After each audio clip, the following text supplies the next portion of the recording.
우리 9월 6일 하늘비전교회 온라인 예배를 우리 주님께 올려드리겠습니다. 우리 다 함께 신앙 고백, 우리 사도신경으로 주님 앞에 올려드림으로 오늘 예배를 시작을 합니다. 나는 전능하신 아버지 하나님, 천지의 창조주를 믿습니다. 나는 그의 유일하신 아들, 우리 주 예수 그리스도를 믿습니다. 그는 성령으로 잉태되어 동정녀 마리아에게서 나시고 본디오 빌라도에게 고난을 받아 십자가에 못 박혀 죽으시고 장사된 지 사흘 만에 죽은 자 가운데서 다시 살아나셨으며 하늘에 오르시어 전능하신 아버지 하나님 우편에 앉아 계시다가 거기로부터 살아있는 자와 죽은 자를 심판하러 오십니다. 나는 성령을 믿으며 거룩한 공교회와 성도의 교제와 죄를 용서받는 것과 몸의 부활과 영생을 믿습니다. 아멘. 우리 다 함께 찬양하겠습니다. 시온성과 같은 교회, 그의 영광 한없다. 우리 함께 찬송합니다.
세상 평안과 위로 내게 없소서. 예수 오직 예수뿐이네. 다시 한번 은혜 아니면 살 수 없네. 은혜 아니면 살아갈 수가 없네. 아멘. 호흡마저도 다 주의 것이니 세상 평안과 위로 내게 없어도 예수 오직 예수뿐이네.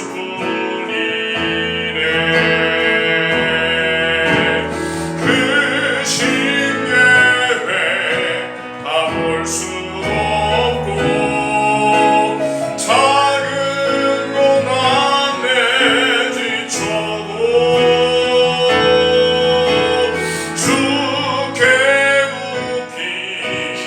나의 모든 삶 버티고 견디게 하시네. 은혜 아니면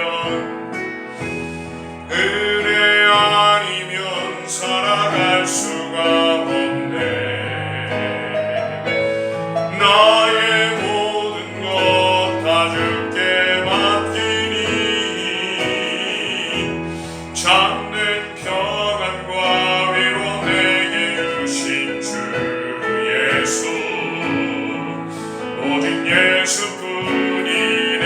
다시 한번 은혜 아니면 살아갈 수가 없네. 은혜 아니면 살아갈 수가 없네. 나의 모든 것 다 맡기니, 나의 모든 것 다 주께 맡기니, 참된 평안과 위로 내게 주신 주 예수, 오직 예수뿐이네. 아멘. 우리 함께 기도하겠습니다. 하나님 아버지, 오늘도 주님 앞에 우리 각자 있는 처소에서 예배할 수 있는 귀한 특권과 은혜를 허락해 주신 주님께 찬송과 감사와 영광을 올려드립니다. 죄로 말미암아 주님과 끊어져서 영원토록 멸망받을 수밖에 없었던 우리들을 주님 사랑하여 주셔서 아무 자격도 공로도 없음에도 불구하고 주님 먼저 우리를 알아주시고 나를 사랑하시고 하나님의 영광스러운 자녀로 선택하여 주셔서 그리스도 안에서 내 모든 죄를 다 깨끗하게 씻어주시고 하나님의 귀한 아들, 딸로 우리를 입양하여 주셔서 하나님 우리 아버지가 되시고 우리에게 영원한 하늘의 소망을 허락해 주신 그 은혜에 찬송과 감사 올려드립니다. 우리에게 썩지 않고 쇠하지 않고 없어지지 않는 그 하나님의 나라 천국 영생의 약속을 허락해 주심을 감사드립니다. 이 땅에 인간이 쌓아놓은 모든 견고한 성은 다 무너질지라도 오직 하나님께서 우리를 위해 마련하신 그 시온성만은 영원할 것이라 약속해 주셨습니다. 주님, 우리가 믿음의 사람들로서 이 땅에 소망을 두지 말고 이 세상 눈에 보이는 것을 탐욕하며 살아가지 않도록 은혜를 베풀어 주시옵소서. 비록 발을 이 땅에 딛고 살지만 그러나 하늘에 속한 자로 살아갈 수 있도록 우리에게 주의 은총 내려주시기를 간절히 소원합니다. 지금 교회가 이 땅에 가장 큰 근심거리가 되고 있습니다. 주님, 그러나 이 시련과 아픔 속에서 본질이 아닌 모든 것이 다 허물어지게 하여 주시옵소서. 참된 믿음이 아닌 모든 우리의 위선과 가식과 거짓이 다 이번 기회를 통하여 떨어져 나가게 하시고 이 불같은 고난 가운데 진정한 믿음, 정결하고 하나님 앞에 참된 것만 남아있을 수 있도록 주여 우리의 신앙을 더욱 거룩하고 순결하게 다듬어 주시기를 간절히 소원하고 기도합니다. 주님, 우리 성도들에게 은혜를 베풀어 주시옵소서. 주님, 함께 동행하여 주시기를 원합니다. 낭망치 않도록 날마다 새 힘을 공급해 주시옵소서. 특별히 우리 어르신들을 안전하고 건강하게 지켜주시고 또 우리 연약한 환우들에게 큰 자비와 긍휼을 베풀어 주셔서 주님, 그 자리를 훌을 털고 일어날 수 있도록 치유의 은혜를 허락하여 주시기를 간절히 간구합니다. 주님, 우리 다음 세대가 믿음으로 살아갈 수 있도록 주여 불쌍히 여겨 주시옵소서. 우리 어른들의 이 못되고 잘못된 그러한 모습들을 담지 말게 하시고 새로운 영적 세대로 주님 말씀 안에서 힘차게 주님과 함께 걸어갈 수 있도록 저들의 길을 열어주시기를 소원합니다. 우리 자녀손들이 희망 없는 이 땅의 소금과 빛이 되어 선한 영향력을 미칠 수 있도록 주님 은혜와 복을 베풀어 주시옵소서. 우리 교회를 위해 기도합니다. 우리 하늘비전 공동체가 이 땅에 이 어두운 세상에 진리의 등대가 되는 교회가 되기를 원합니다. 주님, 태풍과 감염병의 이 모든 재난에서 우리 귀한 식구들을 보호하여 주시옵소서. 우리 성도들의 그 어려운 사업장과 참 힘들고 고단한 삶의 현장을 하나님 보듬어 주시기를 원합니다. 우리 다음 주부터는 모임이 시작될 수 있기를 기대합니다. 주님, 우리를 긍휼히 여겨주시고 우리를 용서하여 주시고 이제 이 재난에서 우리를 건져주시기를 원합니다. 주님, 이 시련과 고난 속에 우리들이 깊이 깨닫게 하시고 돌이켜야 할 것을 돌이키게 도와주시고 끊어야 할 것을 끊을 수 있도록 주님 은총 베풀어 주시고 진정한 회개와 변화와 성숙이 있도록 이 고난을 통해 귀한 열매를 우리에게 허락해 주시기를 원합니다. 주님, 오늘도 성령께서 이 자리에 친히 찾아와 주셔서 친히 말씀하여 주시옵소서. 이 예배를 받으시고 주신 말씀을 순종하며 삶 가운데 살아낼 수 있도록 은혜 베풀어 주시기를 간절히 소원하고 이 모든 말씀 예수님의 이름으로 기도하옵나이다. 아멘. 예, 감사합니다. 여러분 어떻게 그동안 잘 지내셨습니까? 여러분도 참 못 뵌 지가 지금 벌써 3주가 돼가죠. 거리두기가 그런데 또 한 주 더 연장이 되어서 우리 다음 주일까지는 13일까지는 비대면으로 계속 예배를 드려야 되겠습니다. 우리가 모일 수 없는 안타까움이 있지만 그래도 새벽, 수요일, 또 금요일 메시지를 매일 계속해서 보내드리고 있습니다. 여러분 날마다 말씀 묵상을 절대로 놓치지 마시기를 간곡히 당부를 드립니다.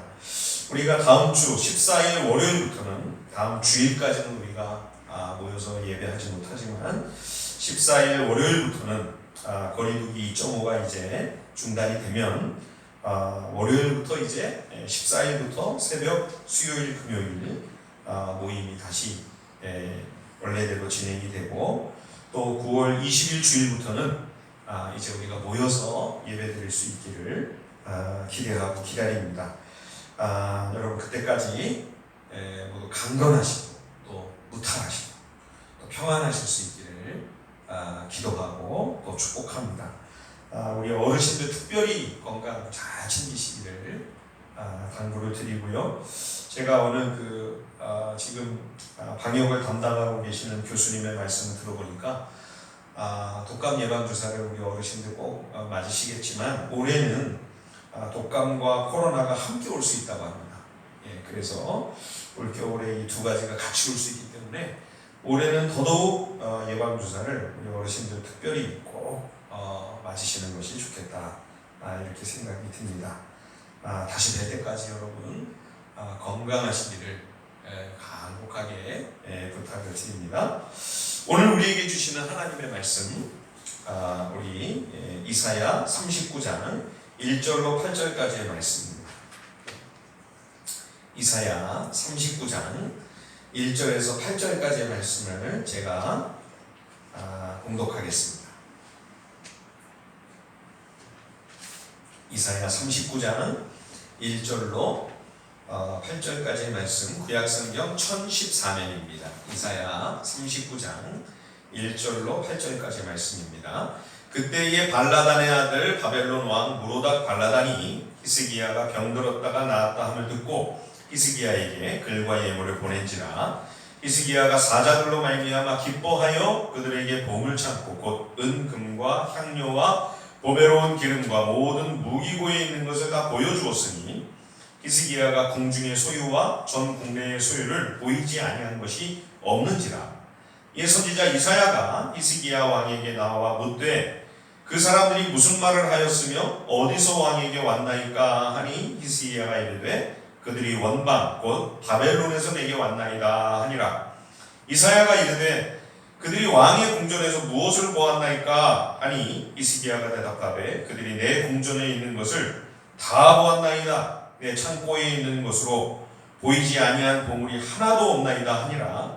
이사야가 히스기야에게 이르되 왕은 만군의 여호와의 말씀을 들으소서. 보라 날이 이르리니 내 집에 있는 모든 소유와 내 조상들이 오늘까지 쌓아둔 것이 모두 바벨론으로 옮긴 바 되고 남을 것이 없으리라. 여호와의 말이니라. 또 내게서 태어날 자손 중에서 몇이 사로잡혀 바벨론 왕궁의 환관이 되리라 하셨나이다 하니 히스기야가 이사야에게 이르되 당신이 이른바 여호와의 말씀이 좋소이다 하고 또 이르되 내 생전에는 평안과 견고함이 있으리로다 하니라. 아멘. 예, 우리가 약 2달간에 걸쳐서 이사야 전반부를 함께 묵상을 했습니다. 오늘 그 마지막 시간으로 이사야 앞부분을 마감하는 장이라고 할 수 있는 이 39장의 말씀을 살펴보려고 합니다. 오늘 우리가 같이 읽은 본문은 히스기야 왕이 질병을 치유받고 회복된 후 바벨로니아 왕이 보낸 축하 사절을 맞이하는 내용입니다. 그런데 이 사건이 앞서 아시리아 제국의 침략 전인가 후였나 하는 학자들의 주장이 좀 엇갈립니다. 이 사건이 아시리아 침공 전에 있었다는 거죠. 그래서 히스기야 왕이 발병하고 다 나은 다음에 바벨론 사신이 다녀갔고, 그리고 나서 아시리아 군대의 공격이 개시되었고 하나님의 기적과 같은 구원이 있었다는 겁니다. 이 주장의 핵심은 바벨론이 아시리아와 경쟁 관계였기 때문에 유다와 히스기야와 함께 연대하기 위해 동맹을 요청하려고 히스기야에게 손을 내밀었다는 거죠. 바벨론이. 우리가 지금 큐티 교재로 쓰고 있는 이 성서 유니온도 이런 견해를 받아들이고 있는 것 같습니다. 그렇지만 바벨론이 유다와 동맹을 맺겠다고 바벨론 왕이 친서를 보내야 할 정도로 유다가 그렇게 비중이 있는 강대국이었는가, 그 당시에 의구심이 드는 대목이죠. 그리고 만약 히스기야가 바벨론과 동맹을 약속했다면 왜 아수르가 쳐들어왔을 때 그럼 바벨론에게 도움을 청하지 않고 왜 애굽의 지원을 요청을 했을까? 이 부분도 의문이 드는 지점입니다. 그리고 경건했던 히스기야가 본문에 보면 이사야 선지자를 통하여 하나님의 심한 책망을 듣게 됩니다. 그럼에도 불구하고 히스기야는 그 엄중한 말씀을 별로 심각하게 받아들이지 않는 것 같습니다. 오늘 본문을 보면 이 히스기야의 태도가 왜 이렇게 갑자기 돌림을 했을까? 그렇다면 아수르의 군대가 하루아침에 괴멸되고 유다가 기적적인 대승을 거두게 된 일로 말미암아 히스기야가 교만한 마음을 품게 된 것이 아닐까. 거기다 자신의 질병까지 낫게 되고 뿐만 아니라 작은 나라 유다가 아수르를 무찌르자 깜짝 놀란 바벨론이 왕의 회복을 축하하기 위해 사신까지 보내는 정도가 되었으니 히스기야가 더욱 자신만만해진 것이 아닌가. 이런 추정이 훨씬 설득력이 있어 보입니다. 그래서 오늘 말씀은 우리가 지금 사용하고 있는 개역 개정 성경의 순서를 그대로 따라서 먼저 아시리아의 침략이 있었고 유다의 승리가 먼저 있었고 그 다음에 히스기야가 중병이 걸렸다가 하나님께서 고쳐주셔서 살아난 다음에 바벨론이 외교사절을 보낸 이 차례대로 역사적 사건이 전개되었다고 하는 것을 전제로 오늘 말씀을 여러분들과 같이 나누려고 합니다. 1절을 보시면 이사야 39장 1절입니다. 바벨론 왕 무로닥 발라단이 선물과 또 글을 보내지요. 그때 발라단의 아들 바벨론 왕 무로닥 발라단이 히스기야가 병들었다가 나았다 함을 듣고 히스기야에게 글과 예물을 보낸지라. 그냥 예물만 보낸 게 아니라 친서가 왔습니다. 요즘도 그렇지만 친서는 뭐 아무 때나 그냥 오는 게 아니죠. 당시로서 이 세계 최강대국 아시리아와 서로 어깨를 견주며 힘겨루기를 하고 있던 이 신흥강국 바벨론이 유다왕 히스기야에게 친서를 보내고, 이 조그맣고 힘없는 나라가 무슨 존재감이 있다고 이렇게 친서에다 사신들까지 보내서 선물까지 보내면서 공을 들이고 있는 걸까요? 유다를 공격한 아시리아 황제 사네립의 18만 5천 대군이 하루아침에 몰살을 당하고 사네립이 심한 창피를 당하고 겨우 목숨만 건져 본국으로 후퇴했다고 하는 소식이 바벨론까지 전해진 거죠. 그래서 아수르를 물리치고 다시 세계의 재패를 꿈꾸고 있는 바벨론에서 도대체 이 작은 유다에 무슨 비밀이 있는가, 이게 궁금한 거죠. 그래서 이 축하를 위한 방문은 90일 뿐 영탐과 정보 수집을 위해 사람들을 보낸 겁니다. 그러니 하나님께서 유다를 건져주시고 사내립의 대군으로부터 예루살렘을 보호하신 이 사건이 얼마나 대단한 국제적 이슈였는지를 우리는 알 수 있죠. 그렇지 않았다면 바벨론 같은 강대국이 뭐하러 이 남유다 이 조그만 나라에 친서를 보내고 선물을 보내고 사신을 보내고 뭐하러 그렇게 했겠습니까? 아수르 군대가 애국 군대까지 물리치지 않았습니까? 사네립의 원정 때. 그러니 팔레스타인을 싹 쓰리를 해서 북이스라엘뿐만 아니라 이제 남유다 왕국도 아수르 휘하로 다 들어갈 거라고 모두 다 그렇게 예측하고 있었던 거죠. 그런데 그 많은 사네립의 군사들이 다 패하고 왕도 도망가고 말았으니 바벨론에서는 긴장하지 않을 수가 없었던 거죠. 히스기야가 도대체 누구길래? 대체 유다 왕국이 어떤 나라이기에 사네립이 저렇게 망신당하고 꽁무니를 뺐다는 건가? 히스기야가 그래서 바벨로니아 사신들을 맞이하면서 크게 고무되었던 거죠. 아시르도 무찔렀고 죽을 병에서 고침을 받았습니다. 하나님께서 하늘의 이름표를 10도 뒤로 물러가게 하시는 놀라운 징표까지 보여주시면서 그가 강건하게 된 것이 여호와 하나님께서 행하신 일이라고 하는 분명한 증거까지 주신 거죠. 거기다가 강대국 바벨론의 왕 무로닥 발라단까지 지금 나를 알아준 거예요. 마치 그 과거 솔로몬 왕 때 저 멀리 수천 킬로 떨어져 있는 남예멘 왕국에서 여왕이 직접 유다를 찾아왔었죠. 그렇죠? 솔로몬 왕의 그 명성이 얼마나 대단한지, 소문이 얼마나 자자했는지 그 먼 나라에서 왕이 자기 나라 국사도 다 팽개치고 직접 그 솔로몬의 지혜, 그 왕국의 모든 것을 한번 친히 살펴봐야만 되겠다. 직접 탐방을 오지 않았습니까? 그 하나 사건만 봐도 그 당시에 솔로몬 왕과 그 왕국의 국제적 위상을 우리가 짐작할 수 있죠. 바로 그러한 일이 지금 히스기야 왕에게도 일어난 거죠. 더군다나 찾아온 나라는 어디 좌변방의 뭐 남예멘 같은 그런 작은 나라도 아니고 아수르와 지금 1, 2등을 다투는 떠오르는 샛별 바벨론입니다. 그러니 히스기야가 너무 마음이 기뻤던 거죠.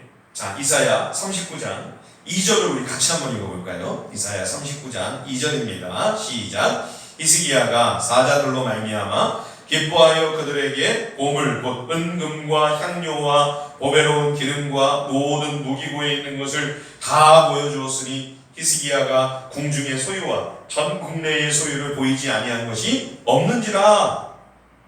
아무리 기뻐도 아무리 좋아도 이렇게 흥분할 수가 있을까요? 외교관은 공인된 스파이라는 말이 있지 않습니까? 더군다나 바벨론은 장차 아수르 제국과도 같이 유다에 큰 위협이 될지도 모르는데 어떻게 이렇게 서로 신뢰도 쌓기 전에 한 번 만난 이 외교관들에게, 그렇죠? 왕의 친서 한 장에 그냥 다 열어서 이렇게 보여줄 수가 있습니까?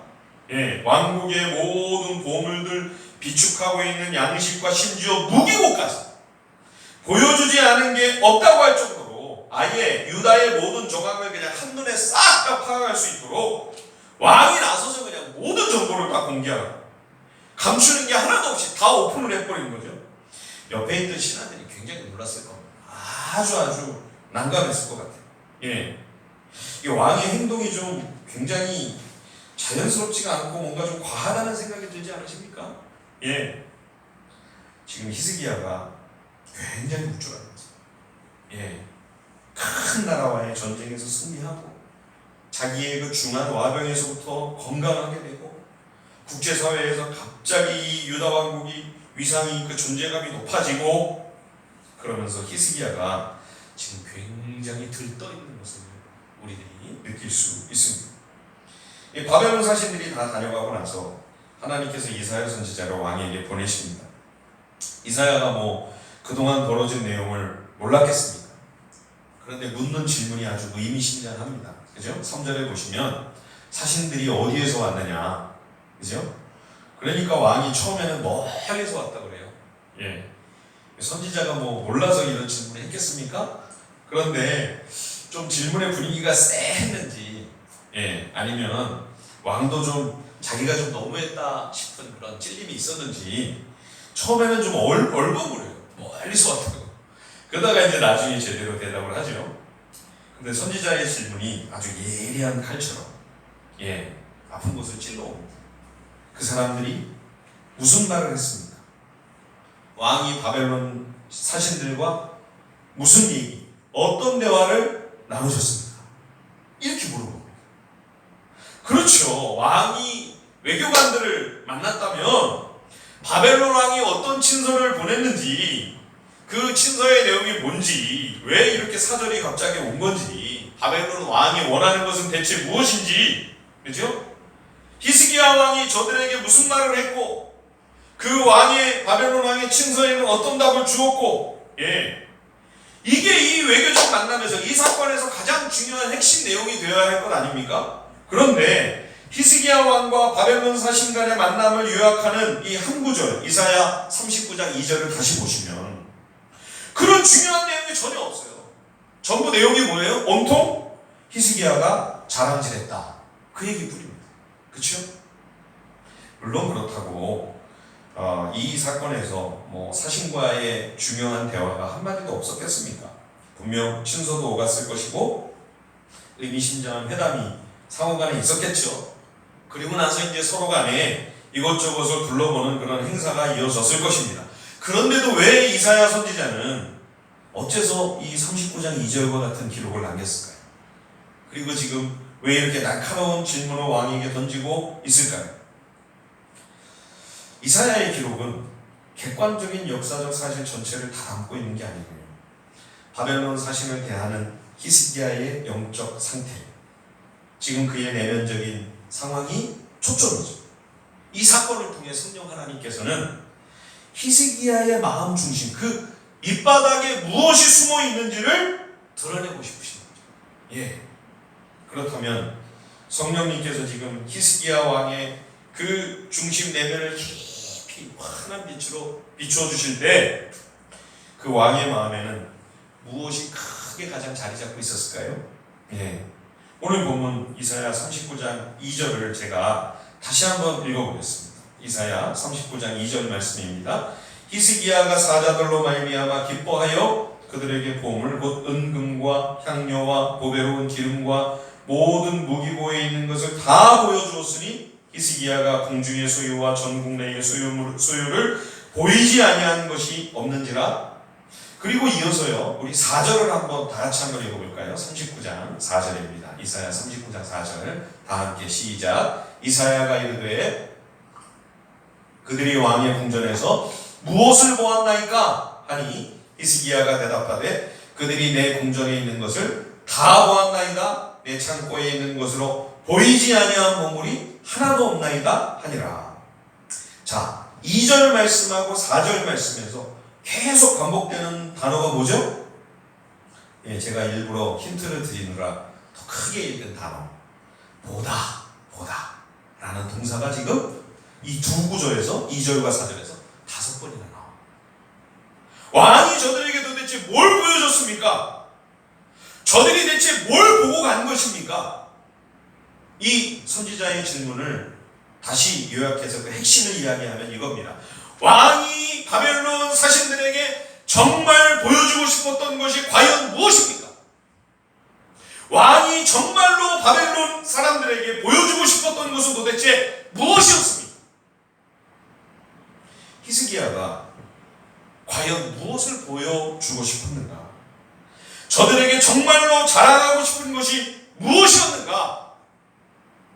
내가 자랑하고 싶고 진짜 보여주고 싶은, 내가 드러내고 싶은 그것이 바로 내가 제일 소중하게 여기는 거죠. 나에게서 가장 가치 있는 겁니다. 그게.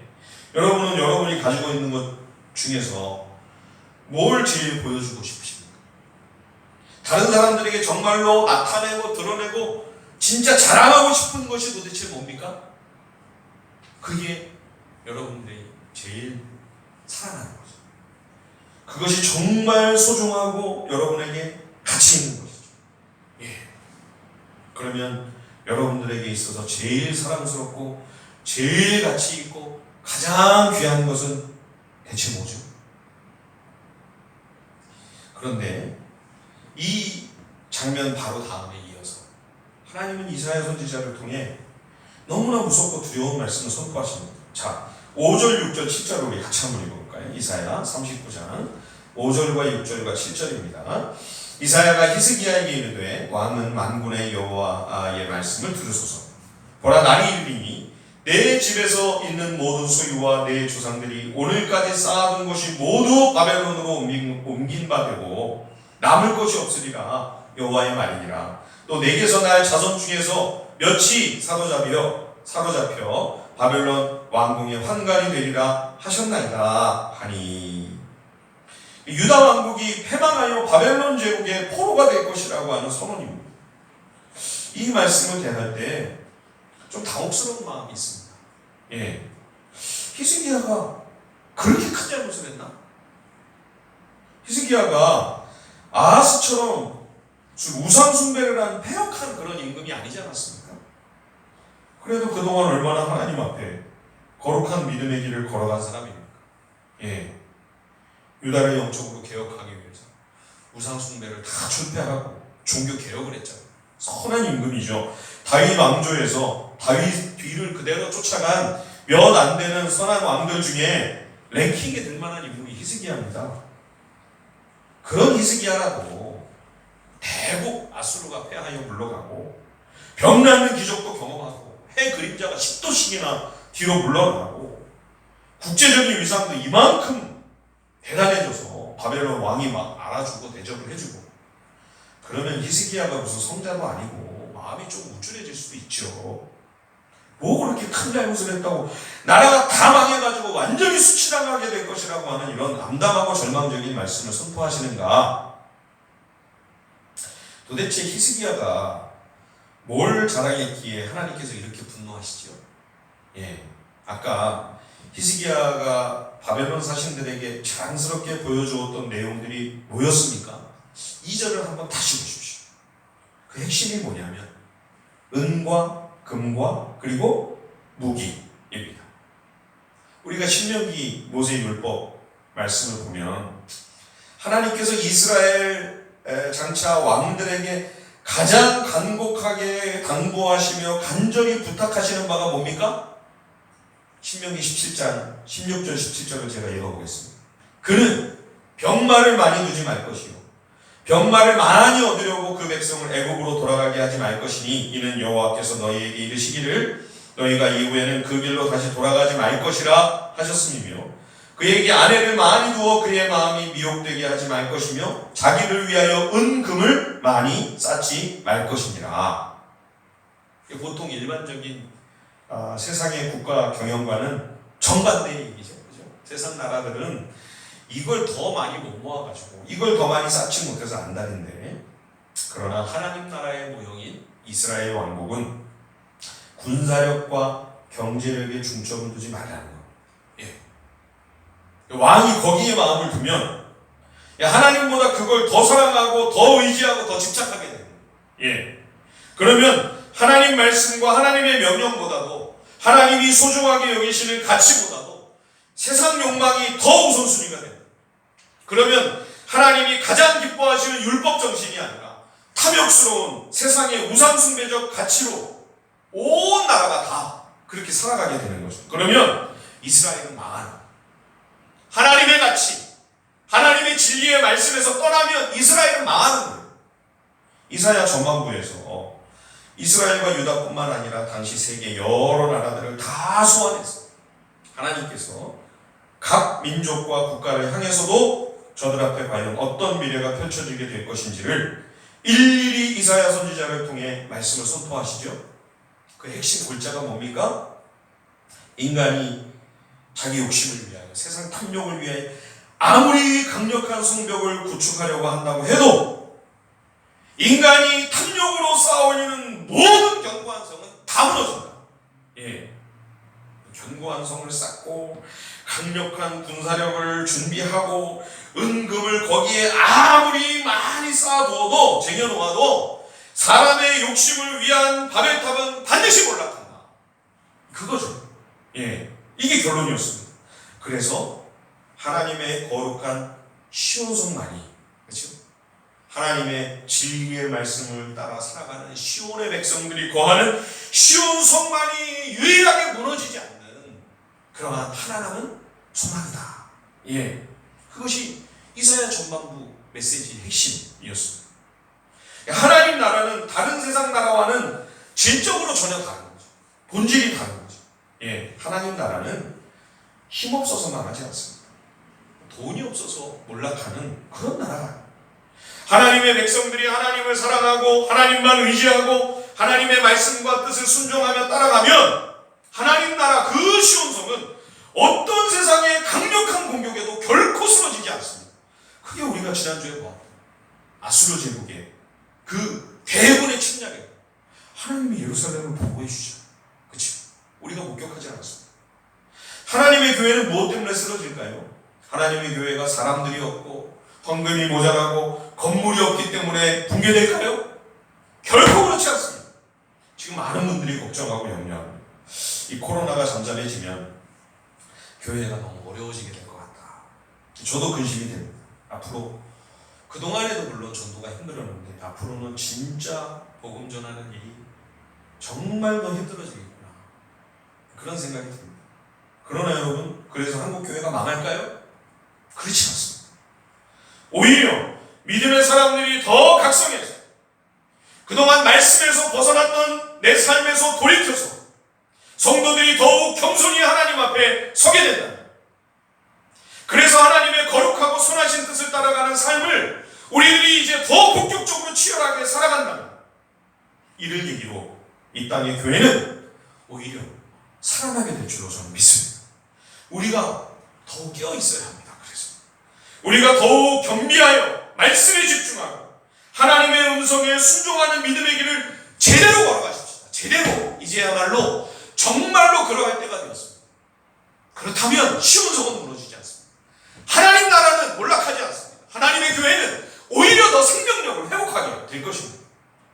하나님의 나라, 유다 왕국의 형통과 성공은 은과 금에 달려있지 않습니다. 말과 마병과 군사들의 숫자에 따라 결정되지 않습니다. 지금 히스기야가 그런데 마음이 온통 거기에다 기울어져 있는 겁니다. 예, 그가 정말로 보여주고 싶고 자랑하고 싶었던 것은 온통 다 세상적인 것이었죠. 그거 해봐야 바벨론하고 비교도 안 되는데 바벨론 사신들이 얼마나 그거 자랑할 때 그거 갖고 뻐기고 우쭐거릴 때 얼마나 속으로 코웃음치고 비웃었겠습니까? 아무리 해도 세상과 비교가 안 돼요. 그거를 자랑하고 있는 거예요. 그거를 내세우고 싶은 거예요. 다 눈에 보이는 것들이었죠. 하늘에 속한 것이 아니라 전부 이 땅에 속한 것들 뿐이었습니다. 그렇다면 그 마음 중심으로 쌓아올린 견고한 성은 인간의 헛된 성이지 시온성이 아닙니다. 히스기야가 지금 어느덧 시온성이 아니고 바벨탑을 쌓기 시작한 거예요. 바벨탑은 반드시 붕괴됩니다. 큰 성 바벨론은 필시 멸망합니다. 영적인 법칙입니다. 영적인 원리입니다. 이사야서뿐만 아니라 성경 전체가 우리에게 가르쳐주는 영적 원리입니다. 그래서 하나님께서 지금 이렇게 진노하시면서 두려운 심판의 메시지를 선포케 하시는 거죠. 그런데 더 안타까운 거는 이 말씀을 받는 히스기야의 태도입니다. 자, 오늘 본문 우리 마지막 39장 8절 한번 같이 보실까요? 39장 8절을 같이 한번 읽어보겠습니다. 히스기야가 이사야에게 이르되 당신의 이른바 여호와의 말씀이 좋소이다 하고 또 이르되 내 생전에는 평안과 견고함이 있으리로다 하니라.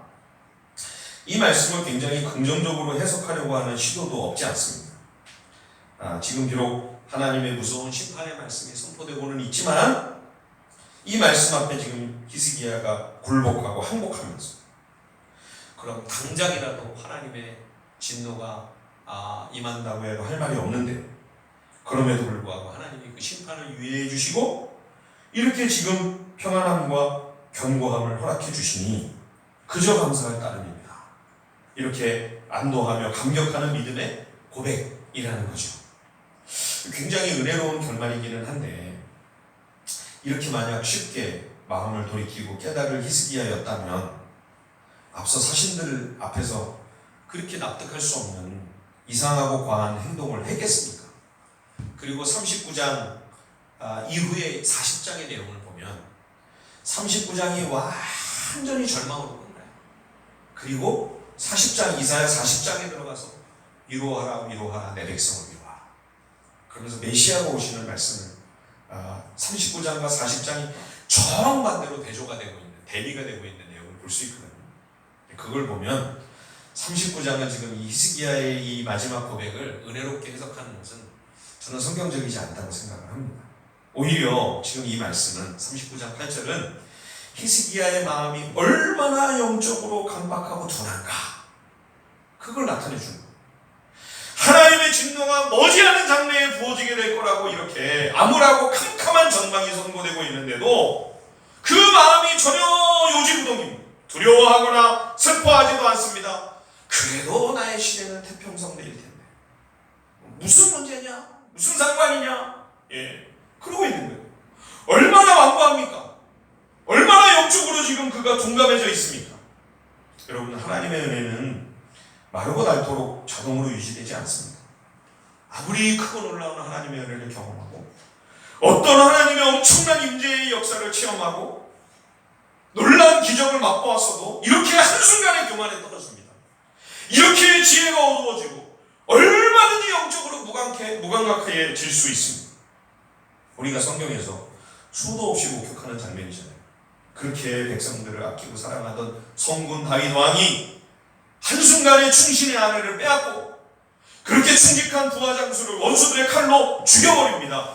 그것이 다윗이라고 하는 동일 인물의 삶 속에서 우리가 모두 명명백백하게 확인하는 진실 아닙니까?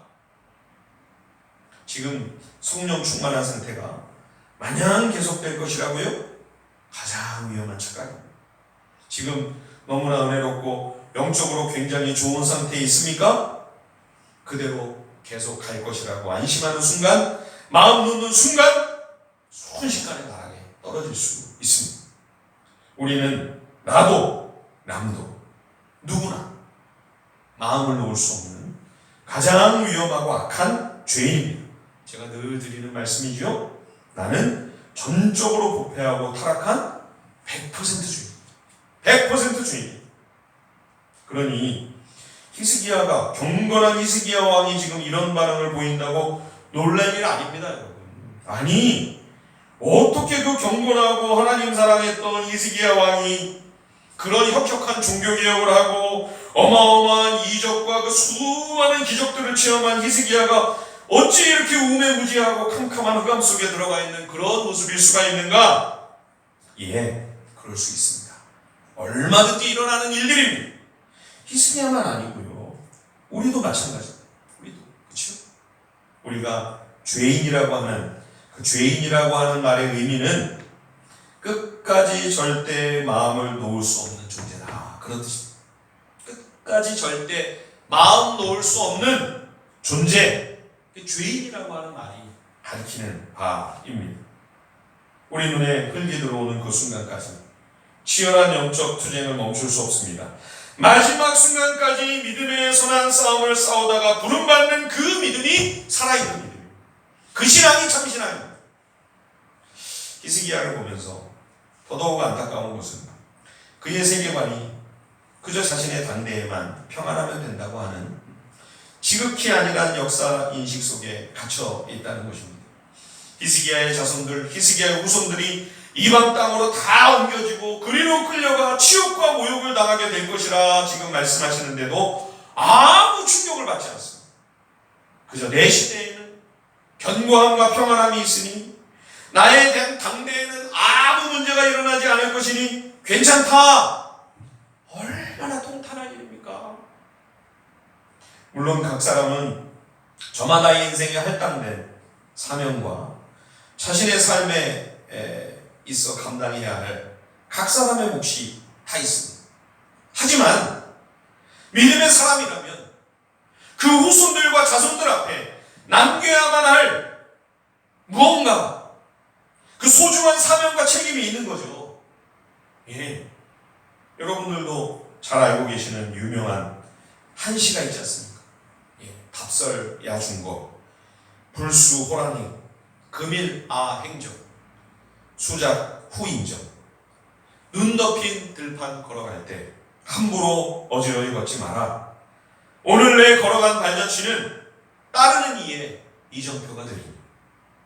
부모라면 우리 자녀 손들 앞에서, 교회에서 믿음의 선배로서, 또 저와 여러분이 속한 세상의 그 삶의 현장 한복판에서 어른으로서, 그리스도인으로서 인생을 그저 나 혼자 살아가는 거로만 그치는 것이 아니라 어떤 길을 행하든지 발자국이 남잖아요. 발자국.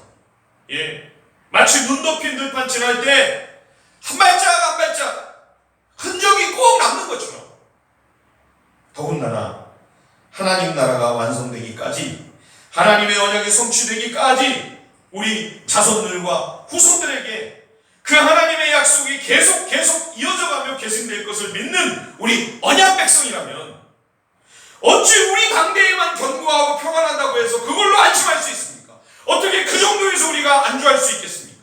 결코 그럴 수 없죠. 절대 그럴 수는 없는 겁니다.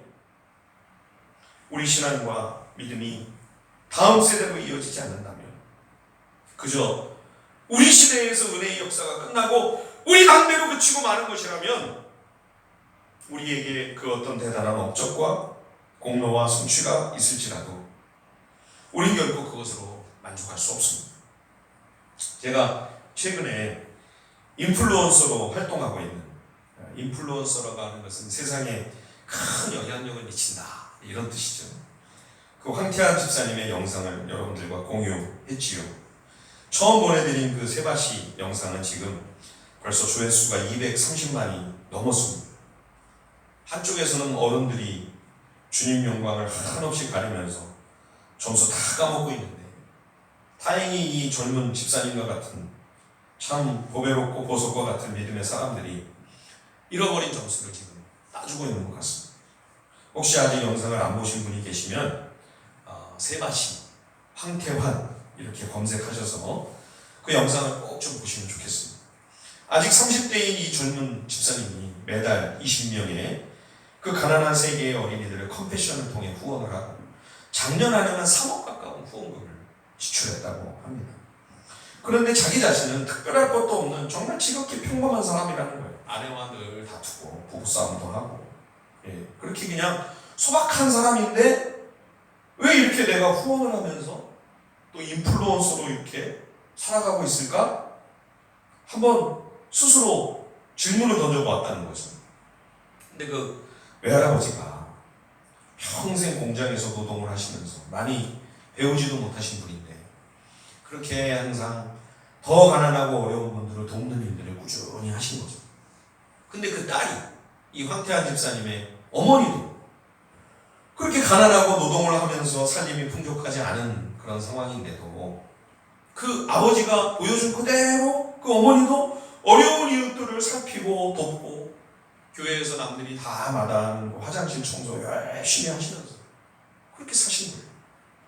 가만히 생각을 해보니까 자기가 그 외할아버지 그리고 그 어머니, 자기가 제일 사랑하고 존경하는 그 모친의 삶을 그대로 자기가 본받아서 따라가고 있다는 거예요. 7년 전 사업을 하면서 그때부터 자기는 어머님처럼 나는 베풀고 나누는 삶을 살아야만 하겠다고 하는 그 책임감이 있었대요.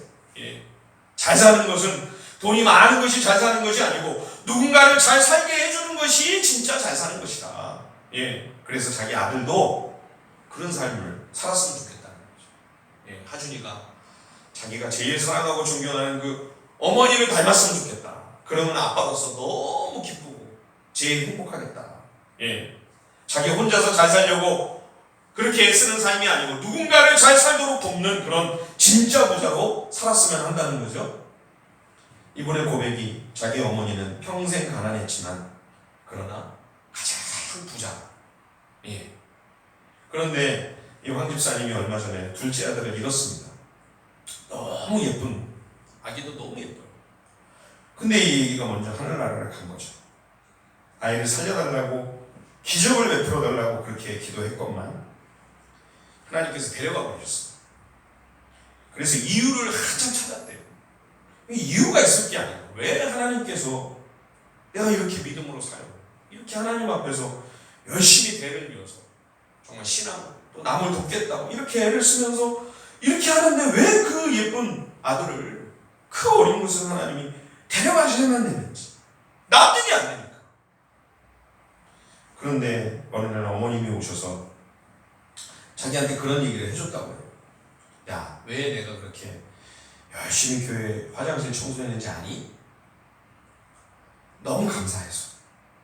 너무 감사했어. 근데 드릴 게 몸밖에 없었어. 몸이라도 드려야 할 것 같았어. 너무 감사해. 바칠 건 없고. 왜 그 어머니가 그 얘기를 하시냐면 그 어머님의 일평생에 아무 기적이 없었다. 신실하게 믿음으로 사는데 계속 힘들고 가난한 거죠.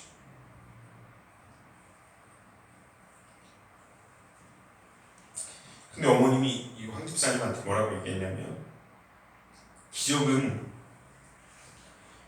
나를 위해 예수 그리스도가 십자가를 지신 것이 기적이지 그보다 더 큰 기적은 없다. 나를 위해 예수님 죽으신 것보다 더 큰 기적은 없다. 그러니 왜 자식 먼저 갔는지 그 이유 묻지 마라. 이미 너는 답을 가지고 있지. 그 젊은 나이에 그 집사님이 그런 비범한 삶을 살면서 사회에 선한 영향력을 끼치고 있는 이유는 그 조부님과 외조부님과 모친이 남겨준 신앙의 유산 때문입니다. 우리도 우리 자녀들에게 이런 믿음의 유산을 남겨줘야 되지 않겠습니까? 그런 발자국을 우리가 남겨줄 때지 않겠습니까? 대단한 일 아니잖아요. 그렇죠? 뭐 이분들이 하신 일들이 뭐 대단한 일이었나요? 그냥 몇 푼 안 되는 거 더 어려운 이웃들 도와주고, 그렇죠? 열심히 교회 화장실 청소, 그냥 아무 기적이 없는 날마다 너무 힘들고 고되고 고단한 삶이었는데도 하나님의 은혜에 감사하고 감격한 마음으로 자신의 삶의 자리를 부지런히 지키고 그 믿음의 길을 걸어갔을 때 그 믿음이 그 자손들에게 이어져서 이렇게 선하고 아름다운 열매를 맺는 그런 모습을 우리가 보고 있는 것이죠. 여러분, 우리도 이런 유산을 우리 자녀손들에게 남겨줘야 되지 않겠습니까? 여러분들은 과연 무엇을 보여주고 싶으십니까? 여러분은 과연 뭘 자랑하고 싶으십니까? 그리고 무엇을 남겨주시겠습니까? 오늘 말씀 앞에 우리가 겸비하게 서서 이 하나님의 말씀을 따라 우리의 삶이 새롭게 되는 귀한 은혜가 있게 되기를 우리 주님의 이름으로 간절히 축원합니다. 우리 시간 찬양하고요. 우리 다 함께 한 번만 간절히 기도하겠습니다. 은혜 아니면 살아갈 수 없네. 우리 찬양 주님께 올려드리겠습니다.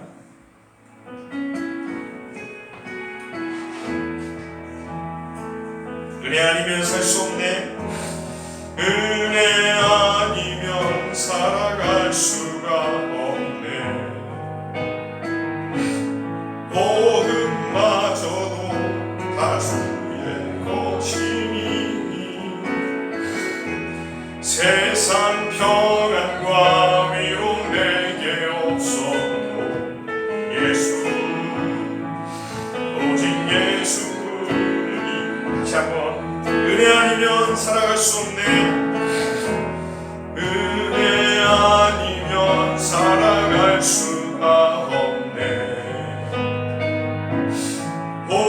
모든마저도 다 주의 것이니 세상 평안과 위로 내게 없어도 예수 오직 예수뿐이네.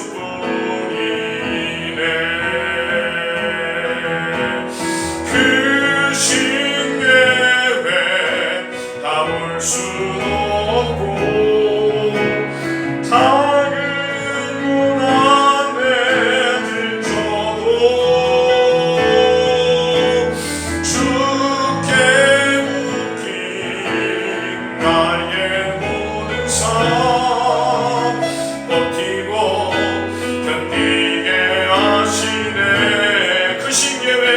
수 없고 그 신계획 다 볼 수 없고 작은 고난에 지쳐도 주께 묶인 나의 모든 삶 버티고 견디게 하시네. 은혜 아니면 살아갈 수가 없네. 나의 모든 것 다 주께 맡기니 참된 평안과 위로 내게 주신 주 예수, 오직 예수뿐이네. 우리 오늘 주신 말씀 붙들고 다 함께 간절히 합심하여 우리 기도하겠습니다. 아버지 하나님, 주여 그렇습니다. 아버지 하나님, 정말 이 세상에 이렇게 심히 아버지 하나님 얼마나 고마워. 아버지 하나님 이렇게 정말 얼마나 아버지 하나님 기억받게 되고 왔는지 주여 아버지 하나님 불쌍히 여겨주시옵소서. 날마다 하나님 말씀 앞에 서서 매일매일 치열한 영적 싸움을 아버지 하나님 계속하지 않는다. 아버지 하나님 언제 순식간에 이렇게 아버지 하나님 마음이 무너지고 강팍해 존재할 수 약하고 부패한 죄인입니다. 절반적인 100% 죄인입니다. 아버지 불쌍히 여겨주시옵소서. 은혜 베풀어 주시옵소서. 믿음의 선한 싸움을 끝까지 감당할 수 있는 아버지 하나님 은혜 날마다 아버지 하나님 허락하여 주시기를 원합니다. 주여 아버지 하나님 이 시기야처럼 세상 것을 바라고 눈에 보이는 것 이 세상 것을 아버지 하나님 자랑하고 그것을 드러내고 그것을 보여주려고 아버지 하나님 노심초사 전전긍긍하고 있는 우리들이 아닙니까? 주여 아버지 불쌍히 여겨 주시옵소서. 아버지 하나님이여 은금과 마병을 많이 두지 말라고 이 세상의 견고한 성, 이 세상 것으로 아버지 하나님 쌓아올린 모든 성들이 다 몰락하고 다 붕괴하고 다 무너지게 될 것이라고 말씀해 주셨사오니 아버지 하나님 바벨탑을 쌓는 신앙 되지 않도록 도와주시고 시온성을 아버지 하나님 한 장 한 장 쌓아올리는 그런 거룩하고 복된 믿음이 되기를 원합니다. 이 일을 우리 다음 세대까지 아버지 하나님 물려주는 우리의 신앙이 되기를 원합니다. 아버지 우리의 발자국이 한 발짝 한 발짝 아버지 하나님 지키게 될 것이니 주여 아버지 어디로 걷지 말도록 주여 우리의 발걸음을 동행하여 주시옵소서. 인도하여 주시옵소서. 우리 걸어간 그 믿음의 길을 우리 후손들이 따라오게 도와주셨소. 아버지 하나님이여 선하고 거룩한 영향력 소금과 빛이 되어 하나님의 이름을 영화롭게 하는 복된 우리 자는 손을 내놓고 아버지 복과 은혜 내려 주시옵소서.